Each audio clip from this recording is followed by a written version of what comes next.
This podcast mentions alcohol and has adult content. Not suitable for children or the faint at heart. For entertainment purposes only. This is the Tales of a Small Town Bartender podcast. You have been warned.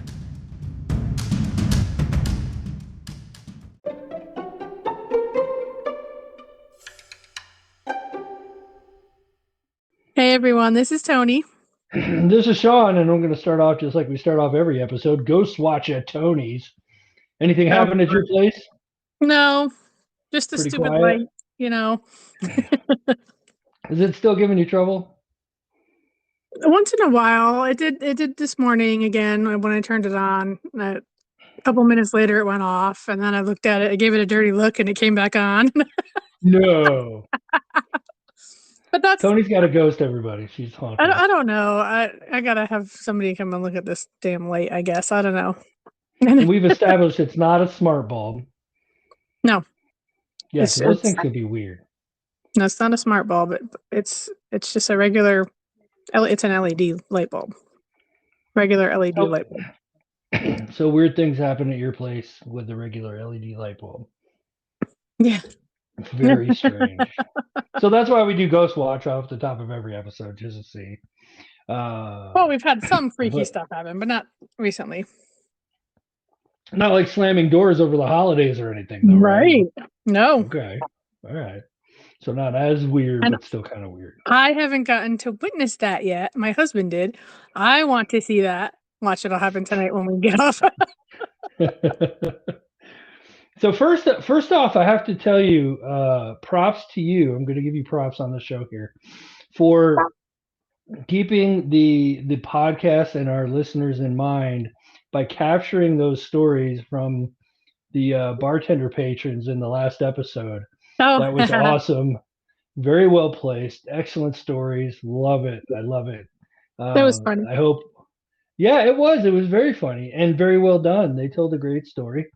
And I hope we can continue to give our listeners that kind of thing. That was really awesome and a lot of fun to listen to. So thanks for that. So is that just like some kind of random night that people were in and were like, hey, I got a story about poop? Well, the first guy, they're both regulars. They're both regulars. The first guy wanted to actually come on the show, but he's a fireman and he works a lot. So he's a listener. He listens? He does. Cool. Well, if he has another story, we can have him on the show. No problem. Mm-hmm. That's what I told him. Yeah. Awesome. So I have some, I have some cleanup to do from previous shows. So we do New York versus a random state. And we had been talking about the state during the show. And then all of a sudden it came up in the random state generator website that I have, where we just generate a random state and compare New York to it. We'll do it again at the end of this show. But it was Arkansas. And we were like, how come Arkansas is pronounced Arkansas, not Arkansas, like every other English word in the world, right? Right. So I did a little research and found out the inclusion of the S at the end of Arkansas was likely the product of pluralization. The tribe was called Arkansas, Akansa, and multiple members of the tribe were called Arkansas. But since the final S is silent in French, all that left is the ah sound. So Arkansas. So there we go. There's the answer. So it's Indian. It's in French and Indian, yes. It's French and Indian. So it's like French Canadian Indian. Yeah, French Canadian. It's a Canuck Indian in the middle of the United States. Oh, what tangled webs we weave. Yeah. I never knew that. No, neither did I. That's why I was intrigued. I was sitting there listening, thinking about it. I was like, what is the answer to that question? And that's what it is. The S is silent in French, so all that's left with the word is the ah sound. So Arkansas. There we go. So then I did some more research from an episode we had, I think 2 episodes ago, about the red wine and Coke thing. Mm-hmm. Yeah, super weird drink. Never had heard of it before. Uh, turns out that's not our fault, but it's a Spanish thing. It has a name, the Kalimazzo. I think it's pronounced. It's Hmm. Kalimotxo. Oh, Kalimazzo. okay. But it's a Spanish thing that's been around for a very, very long time. But I told you it was a not. thing. Yeah, you're right. You were right. But another thing, once again, comes up in an episode. Don't know the answer to it. Got to find out what it is, and the answer is Calamaxo, and it's Spanish. So So there we have it. did they put fruit or anything in it, or is it just the red wine and the Coke? I want to say they do put fruit in it, but I don't have the 100% on memory on that. Because we have one guy Yeah. that did and one guy that doesn't. So Yeah, I want to say there was fruit in it, but I don't know for certain. And I suppose. So since we're on the subject of Calamaxco, you wanted to talk about culinary cocktails. oh yeah, I came across one. Yeah, what you have in mind? So first, I wanted your thoughts on culinary cocktails versus traditional cocktails. What are your thoughts? Would you rather have a traditional cocktail or something new? Being from the place where we're from, there were a lot of Italians and a lot of Greeks. Oh, excuse me, got the burps.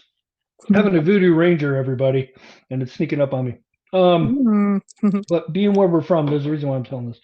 Being where we're from, the Irish, or not the Irish, but yeah, there were some Irish, but the Italians and the Greeks, everything was very traditional, very old school. So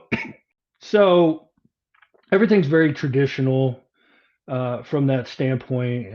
Italian food's very traditional. The Greek food's very traditional. A lot of they carry the traditions with them from the old families and the old, overseas and stuff like that. And there's no shortage of that experience. So I'm more of a traditional cocktail kind of guy, traditional pizza kind of guy, traditional lasagna kind of guy, and I'm a very, very, very impossible hard sell for shit like pineapple pizza and shit like Bloody Marys that have chicken legs sticking out of them, and I'm a very, very hard sell on that. So you probably won't like this drink that I'm going to tell you about.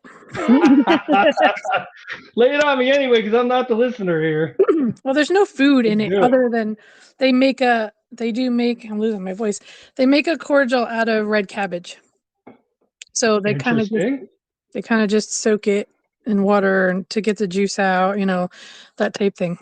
But that's in this drink. So it's called a street Hold on, taco. one quick question. Oh, what? Quick question. Did you get this recipe when you worked in prison? No. Okay, just want to know. Go ahead. Anyway, they get the recipe. What? It's called a street taco. Street taco with cabbage. Okay, go ahead. Yeah. Well, according to the online, it says that they use red cabbage in street tacos. I didn't even know that. Yeah, I think so. Yeah. I didn't even know that. But anyway, that's what it said. And it says it's the contents of it are slightly smoky mezcal from Oaxaca. How do you say that? Oaxaca? I don't know. It's in Mexico. Sounds and good to me. A rum from Michoacán, which is also Mexican. Red cabbage cordial and walnut bitters. All right. So the only cordial I can think of, and hopefully I'm not alone here, is cherry cordial. Cherry cordial, which you could put in, whatever, Mary Poppins cocktails or whatever, or Shirley Temple cocktails. But are you talking about grenadine? Because that's not cherry, that's pomegranate. No, there's like a cherry cordial thing. What is cherry cordial? Google, come to my rescue. Cherry cordial. Oh, freaking Sean. I'm such a dipshit. I swear to God. Cherry cordials are chocolate covered cherries. Oh, yeah, yeah. What a numbskull. Yeah. I thought you were talking about a cherry drink. Cordials. No. No. I guess that could work in a drink. I don't know. That'd probably be pretty good. Cabbage cordial. Let's see.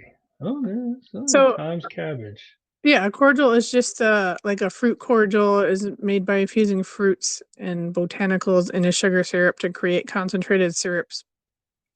That's all a cordial is. Oh, okay. Well, today I learned. Thank you.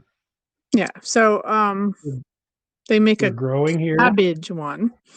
Red cabbage, Okay. and it's red because red cabbage has that like dye in it. I mean, it's not a dye; it's natural, but you know what I mean. Yeah. Sure. So it turns it red, like that purpley color, Mm-hmm. So they had a picture of the drink. It looks really pretty. I would try it. I would try it. So I don't know. It obviously doesn't taste like a taco. and I will say, in your defense, they don't obviously they don't use red cabbage exclusively, but I have seen it, and I'll tell you what, Nevada, Arizona, New Mexico are basically short of Mexico. They are where you go for Mexican food, man. It wow, mind blown good. But yeah, not exclusively red cabbage in street tacos, but man, so good. There, yeah. So you have mezcal and And tequila? rum. Oh, Well, mezcal mezcal and is rum. a form of tequila Tequila. Okay, yeah. and You're right. rum, and this red cabbage cordial and walnut bitters in a martini Walnut. glass with a piece of lime. Wow. Yeah. So that is it like dark red like I'm picturing it? Yes, it is. Oh, okay. Okay. And then that would be I would try one. I would try one of those. I I don't would too. yeah. I would Yeah. too. I Now, mean, if it had like stuff sticking out of it, like tacos and stuff, I would not try it. thank you. That's what I'm getting after is I don't need a hors d'oeuvre. Or, no, Jesus Christ, I just pronounced the H in hors d'oeuvres. I don't need an hors d'oeuvre. Next, I'm going to pronounce the G in lasagna. Lasagna? And maybe, yeah, or maybe the L in salmon. Mm. Yeah, I would try that. Yeah, I would try that. I would too. Now the sangrias and the martinis and all the fancy margaritas and all that stuff. Mm-hmm. I would try them if they weren't too over the top. You got to have a foot in tradition. Am I right? Exactly. Right. I'm gonna have a margarita with no tequila, but it's got vodka in it, and this is how we do margaritas. No, No. stop it. Stop it. Don't be that place. There's a restaurant that we go to once in a while. We haven't been there recently, as a matter of fact, but they always have a specialty drink menu, like holiday or season or whatever. They always have a sangria, like they have the fall sangria, they have the summer sangria. They have different ones, and I try them, and they're all good. Mm-hmm. But they're traditional. They just change the flavors. Like the summer will be a peach, the fall will be an apple. Ooh, yeah, like a good red sangria. Good red sangria, just a basic martini and Rossi red sangria. Yeah. He said for that. But certain culinary cocktails will hit the spot from time to time, for sure. Yeah. But don't go overboard. No. Don't be in that weird place where you're doing margaritas without tequila and just calling it a margarita anyway. No. Your artistic freedom ends at a certain point. So, yeah. So another. Go ahead. I get people that'll come up to the bar and say, "Can I have a Tito's and vodka?" And I'm like, "Yeah. Do you want something else with your Tito's vodka?"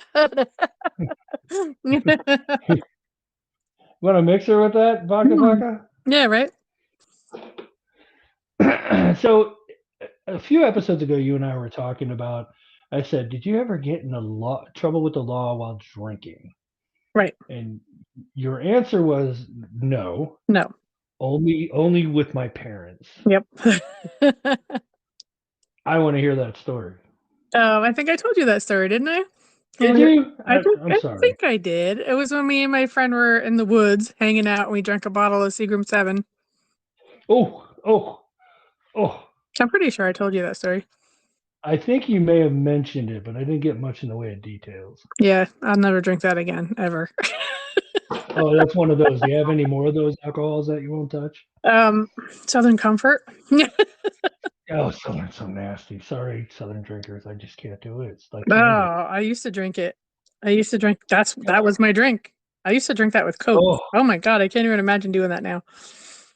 I used to drink straight up Michelob too, but I'm not touching that with a 10-yard pole. Screw that.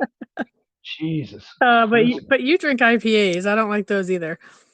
I do like IPAs. It's like beer with flavor. Well, I like beer with flavor. I like dark beers. I like stouts. I like barley wines. That's fine. Barley Stouts wines are are. great. Have you had a barley wine beer? They're really good. I don't think I've had a barley wine beer, but I'm intrigued. You have to try one. If I can find one, I will. I can't do sours, but Yeah, I don't like the sours either. I don't like the IPAs.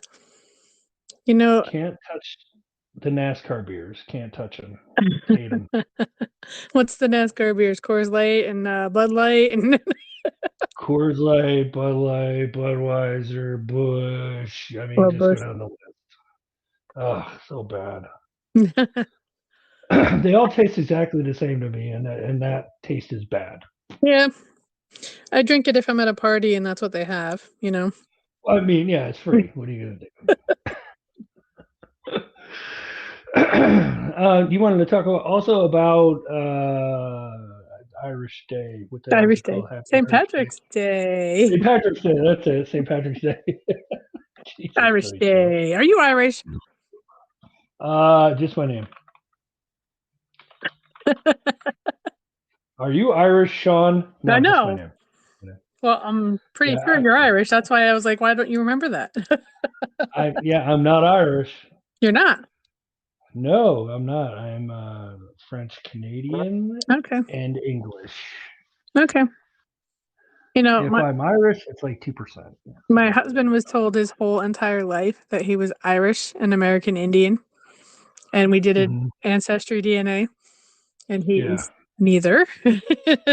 Well, he's 4% Irish, 4%, but he's like 40-something% English, and he's like 18% French Canadian Indian, not American Indian.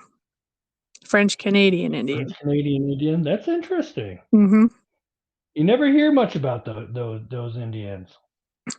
Well, he's like 18%. That's not insignificant. No, but he was told he was Irish.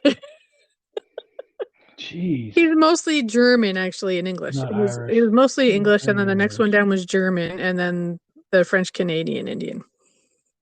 Well, that makes a lot of sense, though. I mean, English and German. The Irish people, a much smaller population than the other two countries, so probably a lot more rare. Then again, not saying much for the Canadian Indians either. I mean, gosh, never heard that before.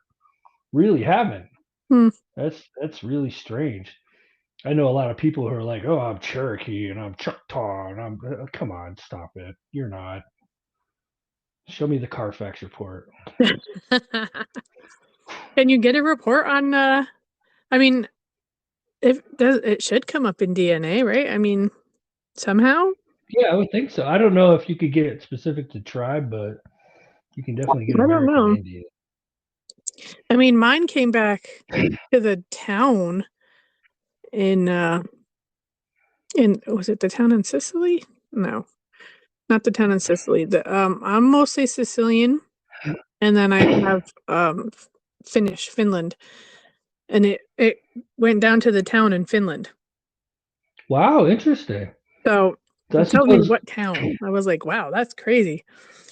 I suppose if they did that with the Indians, you could figure out what tribe was there in that time period. And yeah, absolutely. Very interesting. Very interesting. I may have to end up getting one of these things, but my bloodlines are pretty traceable. So yeah, I don't think I'll be surprised.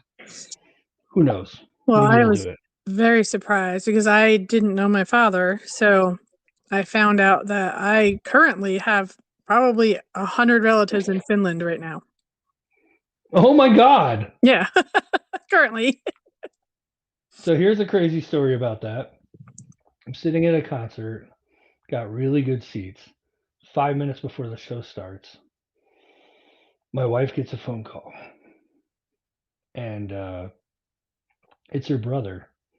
Her brother says, "We have another sister." Mind you, these are all people in their 50s and 60s. Mm-hmm. We have another sister we didn't know about. And my wife's like, "What are you talking about?" And it turns out somebody did the DNA test and traced back that she has, well, them and her brothers and other sister have another sister.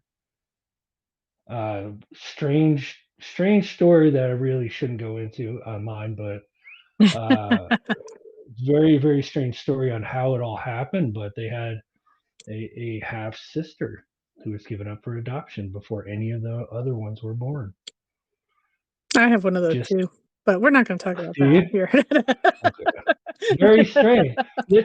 And to be honest, this is kind of like the reason why I'm afraid to do it. Yeah. Because I don't want to. I mean, ignorance is bliss, man. Sometimes. Yeah, I wish I did it sooner because I was trying to find my father, which I found his family, but he had passed Yeah. before I found him. So I wish I Oh, did it sooner, but I didn't. So, you know.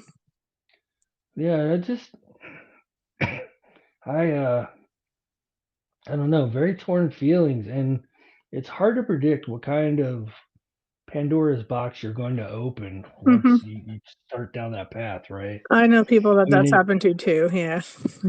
yeah, and in your case, it's an unfortunate outcome, and well, in a lot of cases, it's an unfortunate outcome, but in some cases, it's very promising. But I don't know what the percentage would be between I'm sorry and oh, that's awesome, but I don't know if I even want to buy a ticket to the game. I just stand outside the stadium and just listen for the crowd to cheer or whatever. I don't know.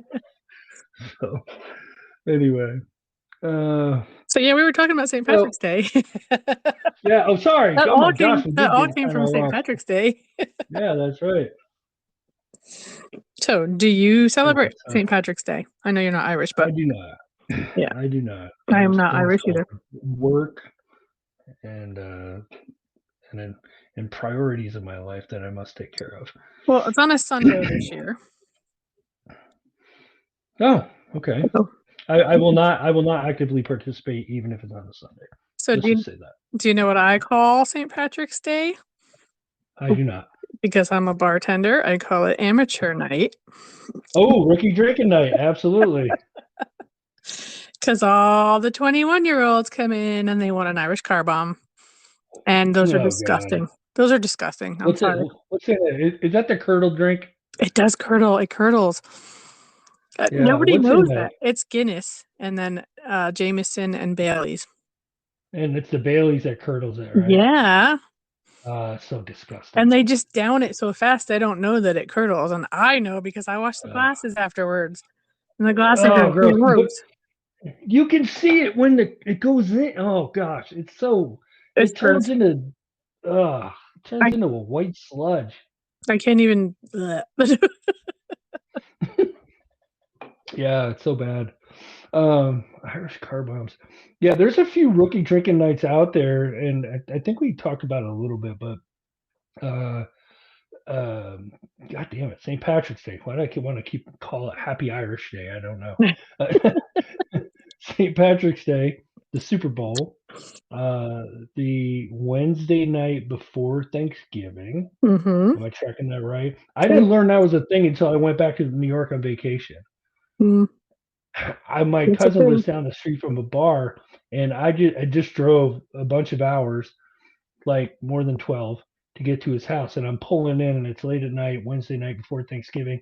Turn up the street, and the parking lot from this bar is full, and the cars are going all the way down the 2-lane highway that lead to it, like for a mile.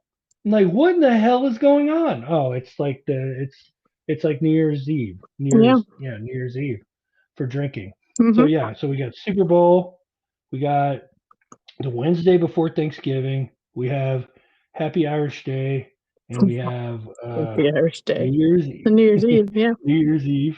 What else is there? Super Bowl's really bad. St. Patrick's Day is really bad. Yeah, St. Patrick's Day is bad. Yeah. So those four, don't drive. Just don't. Even if you're not drunk, stay home. Mm. Man, it's so bad. But It definitely is. good for bar businesses and good for bar owners, and we have to have things like that to keep bars afloat, especially small bars with limited clientele to bring new customers in and things like that. We support the bar business and we support the people that go there, and that's super great. But do not drink and drive. Period. Just don't. In fact, I saw a new law today that is being considered. It's still a bill, but if a drunk driver kills the parent of children, the drunk driver responsible will have to pay child support costs for that child until they turn 18. Oh, wow. Yes. Okay. Yes. Well, so they're dead serious about it. And I mean, that sounds like a great idea. I could see it. I could see You it. just got to support that kid, right? Right.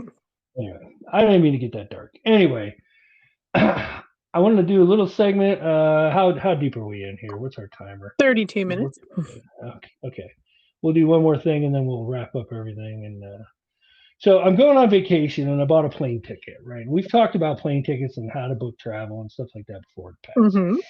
So I literally did this to see the difference between a standard fare ticket on one of the three conventional airlines, Delta, United, American, and then the myriad of crazy discount startup airlines to see if there was any cost difference between the major carriers and these discount airlines.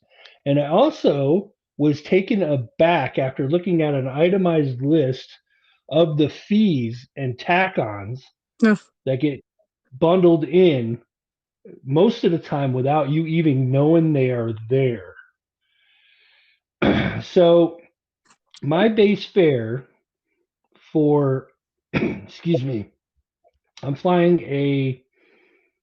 purchased a round trip ticket on a low cost airline to go essentially across the nation. I'm going from coast to coast. Okay. So in business class. So the total cost for the business class round trip ticket was $544.70. Okay.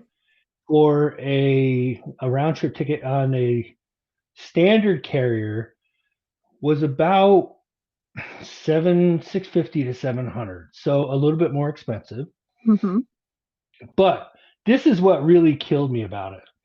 So there's the base fare and then 8 fees tacked on top of the base fare. Mm-hmm.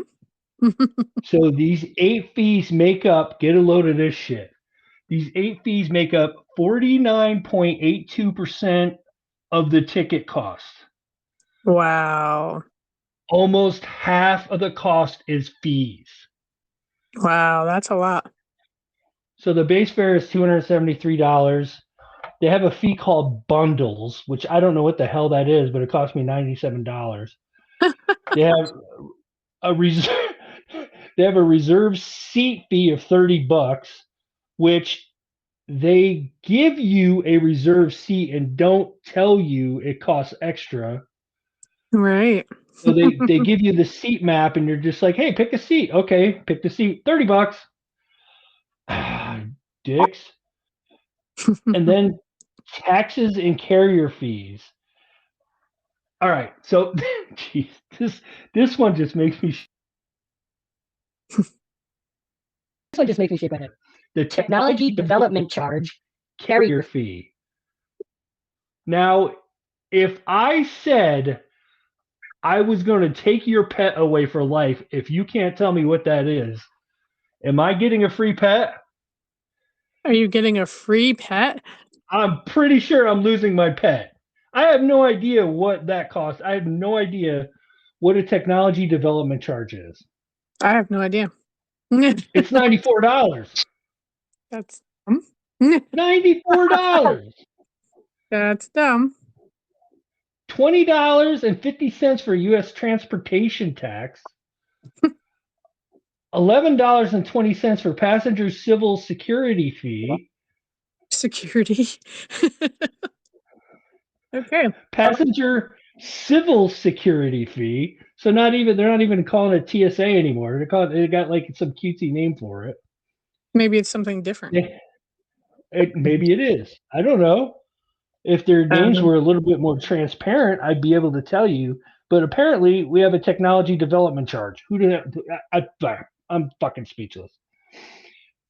So here's a tax for a direct flight from one airport to another with no stops, any fee in between, I should say.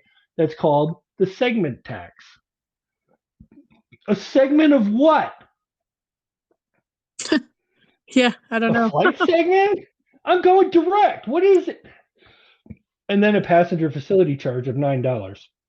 So once again, the base fare $273, the taxes, fees, and add-ons $271.40, almost half of the ticket by less than $2.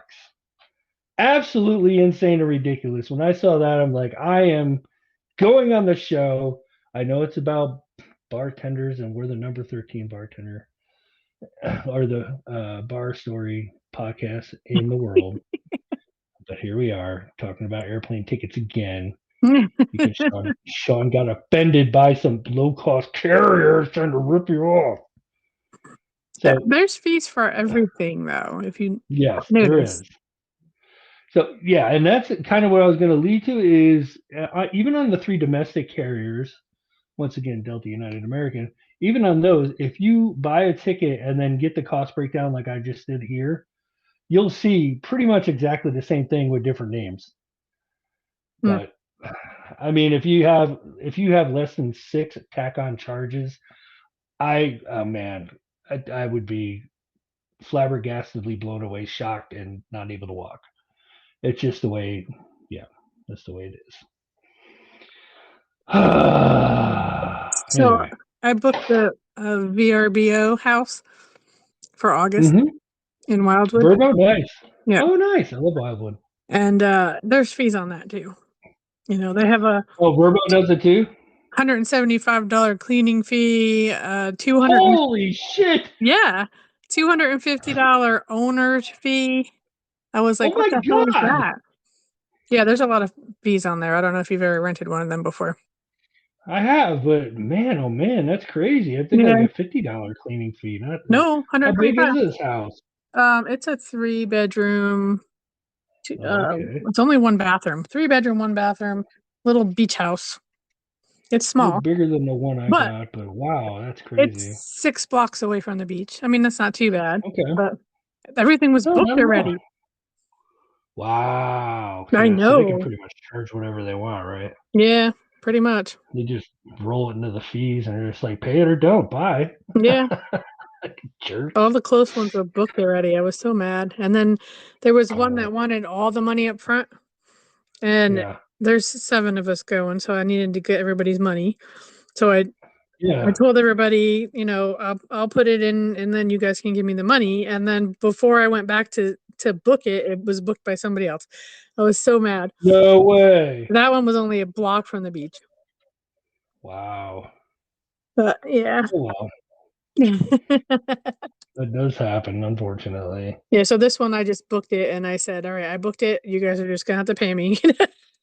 I said I saw it, I booked it because there's like nothing left. So I wanted to make sure we got something. I wonder if you booked a Verbo in Arkansas, if you could get a discount by telling the people you know why the S in Arkansas on the back end is silent. I wonder how much they cost in Arkansas. I have no idea. Can't be much. You never know. They're pretty expensive. I have to say, a big thing around here is the Airbnb, which is the same thing. And I do a lot of paint classes at them, believe it or not. Like in Rhinebeck, mostly in Rhinebeck. People will rent an Airbnb for the weekend, like a bridal party or a birthday party or whatever, and they'll hire me to come in and do a paint class for them. Heck yeah, that's fun as heck. I would love to do that. It's a thing now. All right. So you have a drunk or a kid? I do. If I understand correctly.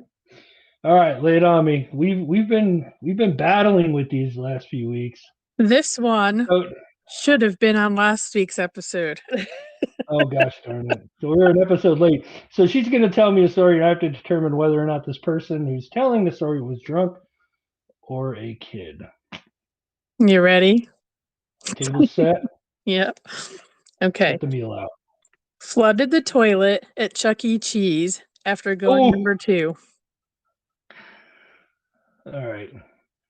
So just from a size standpoint for flooding the toilet, so there's 2 options. There's toilet paper, and then there's massive dinner. I'm gonna say no. I was gonna say drunk, but they do serve beer at Chuck E. Cheese. I don't know if you're aware of that. Yes, they do. Yeah, for sure. That's the only way you can tolerate that place. Good Lord. I'm gonna say that this is an unaccompanied minor. This is going to be a kid in the bathroom who's left unaccompanied, flushing toilet paper into the toilet because mom and dad are too busy out there eating pizza that tastes like absolute dog shit. So kid. Okay, it was a kid. Yes. It was a girl. She was she was at a birthday party, and her crush was also there, and she was trying to hold it the whole time and had to go. And she used too much toilet paper, and she clogged the toilet, and it overflowed. And when she ran out of the bathroom, she ran into the boy she had a crush on right outside the bathroom. No way. Yep. All right. First of all, the thing I'm most offended by in this story isn't very obvious, but it's the fact that Chuck E. Cheese has a toilet that can't choke down anything with the quality of food they serve. So they should have like those 50 flushing golf balls down a toilet kind of toilets there, just because the minute your lips touch your pizza, I mean, just irreversible things happen, and the damage is about to go down. But that poor girl, I feel bad for her, but I'll take that swoosh.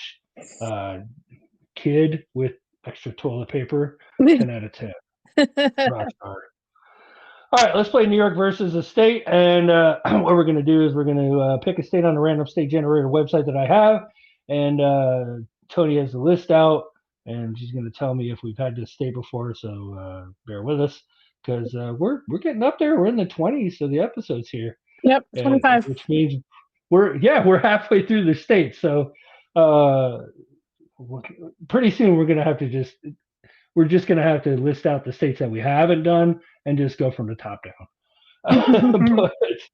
But for right now, let me click a state. Let's see if we've done it. And Georgia. No. We have not done Georgia. Look at that. First time. Right? Gotta love it. All right. So Georgia, what do you know about it? Georgia peach. That's all I know. Georgia peaches are good. And have you ever driven to Florida I-95 through that Georgia corridor at all? Yes, I've driven through, but that's it. Do you remember anything about that drive on I-95 through Georgia? Not really. I do as a kid. Been through there a lot, by the way, as a kid and an adult. My son lived down in the southern part of Georgia for a while and got to visit him there. Fly into Atlanta pretty regularly, and visited Georgia, went to Savannah, went to drove through there as a kid through I-95. And all I can ever remember is every single time we went through there, there's some factories there in I-95. It smells like wet, dirty diapers. Tobacco factories? What's that? Tobacco factories. It might be. It smells like wet, dirty diapers. And every time we got through there, which was like once or twice a year, driving down from New York, I-95 straight shot down the coast, hit Georgia, and boom, up go the windows because you just can't have it. It's so bad. But regardless, pecans or pecans? How the hell do you pronounce that? I don't even know. I think it's different. People say it either way, right? I don't know. Yeah, I think it's based off of where you're from. Pecans. Pecans everywhere down there, and they're very, very good. Atlanta is kind of a nice town, but it has its issues. Really, really decent areas there, but the city definitely has its problems. Savannah's gorgeous. The Savannah bananas are one of the greatest things to come out of Georgia for baseball ever. Even better than the Atlanta Braves. And I want to say they're from Georgia. Are you familiar with them? No. So they're a amateur / professional baseball team, kind of like the Harlem Globetrotters. Okay. That they have a lot of very good players on their team, but they have a lot of fun with the game and take a lot of freedoms with the rules and stuff like that. Like the umpires are in it and everybody's in it, and they'll have big stars like John Cena was recently a Savannah Banana player. Oh wow. But they tour around, and I'm sure they'll be playing in New York, right around where the Hudson Renegades, that New York Yankees minor league team, plays up by Newburgh. Yep. And they'll play up there with them. They'll bring some stars out, and they have a really good time with baseball and a really good time with the game. Downsides of Georgia: humidity. Yeah. Absolutely freaking awful. That's true. Can't do it. New York does not have humidity that bad. No. But absolutely awful humidity. Food's decent. Pizza's bad. Pizza's bad. What do you think? I think New York. Yeah, I'm going New York too. I can't take dirty diaper smell. I wonder what that is. I don't know. It has to do with the factories at around 95. That's all I remember. But well, it smells in Jersey too. You know that, right? When you drive into New Jersey, right when you hit New Jersey, it smells. Yeah, that's why the Statue of Liberty's ass faces south. Oh, that's why? Because, that's why, yeah. When the wind blows a certain way, you can smell New Jersey. So, yeah. So, there's another really, really awful joke about Jersey and the smell, but I can't even put it on the pod. It's so bad. Oh, wow. Okay. So Georgia, weird alcohol laws around Georgia. There is no state law against drinking in public. No. That's it. So that's the only weird law. You can be drunk in public. You can drink in public. I don't think you can act like a clown, but you can drink in public, which is a huge win. It reminds me of a story when I was in Huntsville, and I rolled into the convenience store right around the corner from the hotel and wanted to pick up some, energy drinks or whatever. And bro was just putting together the cooler, the open top cooler by the register, filled with all the NASCAR beers in it, packed in ice at 6 a.m. I was like, man, this town goes hard. Kind of like that, kind of out of respect, but yeah. So anyway, I think that's about it for that. Let's do a quote. Sure.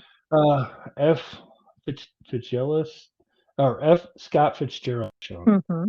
F. Scott Fitzgerald said, "Here's to alcohol, the rose-colored glasses of life." That's a good one. And very true. So I do want to mention that if anybody has a St. Patrick's Day story that they want to send in or come on the pod and tell, get in touch with us. So there has to be a good St. Patrick's Day story, for God's sakes. It's St. Patrick's Day. Who doesn't have a good St. Patrick's Day story? Well, I don't have any good ones. Sometimes the bad ones are better. All I'm saying is we're the number 13 bar podcast in the nation. So I mean, you do you. But here we are. We're your sounding board. Talesofasmalltownbartender at gmail.com to get in touch with us, or talesofasmalltownbartender.com is our website. YouTube channel at Toast Bartender. And if you want to put some gas in the show's tank, we have buy me a coffee / Toastb, TOASTB, Tales of Small Town Bartender. And I think that about wraps up another great show. Yep. So thanks everybody for listening. We appreciate you being here. And thanks, Tony, always for your patience with me. No problem. But appreciate you all. And thanks again. And we'll see you another week or so. I'm Sean. I'm Tony. Be good to each other.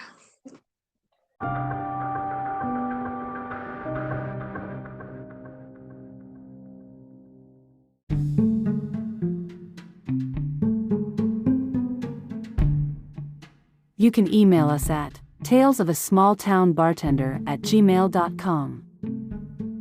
Check our socials. Facebook, facebook.com/talesofasmalltownbartender. Instagram, instagram.com/talesofasmalltownbar/. TikTok, @talesofabartender. Buy us a coffee at buymeacoffee.com/toastbee.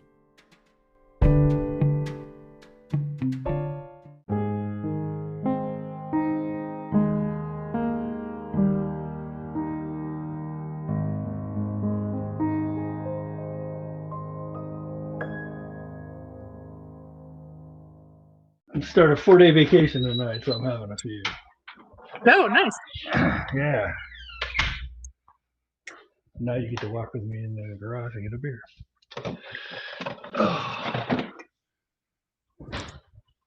I do have everything set up to do video. I can't get my stupid ass professional mic to work. But a pain in my ass. Garage door. Yeah, that's my ADT system. You ready? Sure.